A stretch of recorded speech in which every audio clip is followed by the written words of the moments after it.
नमस्कार स्वागत करुच्ची आज मुख्य गुरुत्वपूर्ण खबर को आपण को दर्शक बंधु एबे आमर हस्तगत होता खबर रही पाणीपाग संपर्कित वर्षा संपर्कित राज्यर विभिन्न स्थान में आहरी 5 दिन धरी प्रबल वर्षा होबार संभावना रही।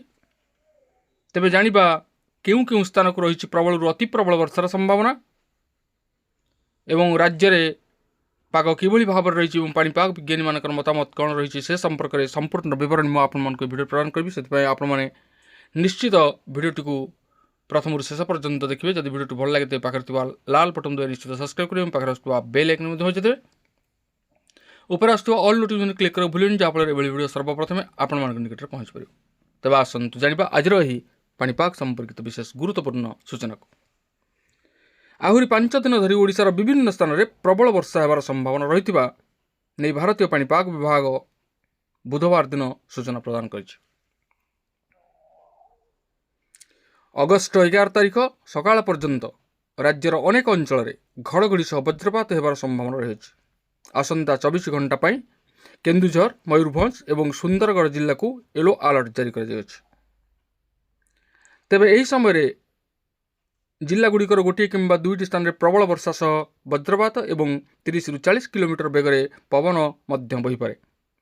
एसहित ओडिशार अधिकांश स्थान में प्रबल वर्षार संभावना रही कहुई।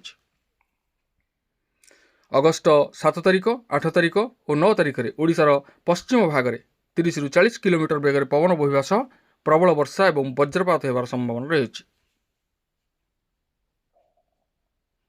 एसहित ओडिशार उत्तर पूर्व अंचल में घड़घड़ी सह वर्षा होगा नहीं पाणीपाग विभाग तरफ सूचना प्रदान कर तेबे बालेश्वर भद्रक जाजपुर केन्द्रापड़ा कटक जगतसिंहपुर झारसुगुड़ा बरगड़ देवगढ़ अनुगुल ढेंकानाल मयूरभंज संबलपुर इत्यादि स्थान में वज्रपात और झड़ वर्षा सहित पवन बहिबार आशंका रही। अगस्ट 9 तारिख 10 तारिख और 11 तारिख में ओडिशार अधिकांश अंचल में घड़घड़ी सह वर्षा होबार संभावना रही।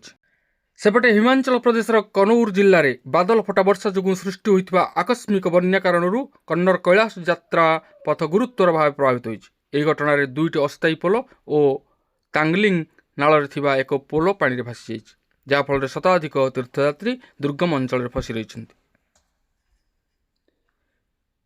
इंडो टिबेटान बॉर्डर पुलिस एक बृहत उद्धार अभियान आरंभ कर जिपलाइन और दौड़ी व्यवहार करी 113 जन तीर्थयात्री को निरापद भाव उद्धार कर। कनौर रे रालदांग निकट में हठात बादल फटा वर्षा जो जातीय राजपथ 5 नंबर उपरे प्राय 100 ରୁ 150 मीटर पर्यंत कादुओ और पथर माड़ी जाइछि। जिला प्रशासन एवं सीमा सड़क संगठन रास्ता सफा करने काम आरंभ कर। सौभाग्यवशत यह घटना कौन प्राणहानि किंबा संपत्ति क्षयक्षतिर खबर मिलना।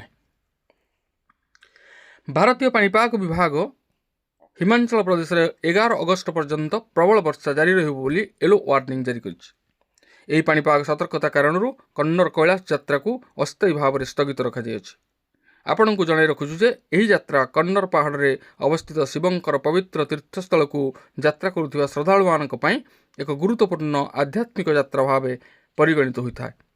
यही यात्रा रे प्रतिवर्ष लक्षाधिक श्रद्धालु जोग देइथांती। बादल फटा वर्षा हिमाचल प्रदेशर चलित मौसुमी ऋतु में होइथिबा अनेक प्राकृतिक विपर्यय मध्य गोटे।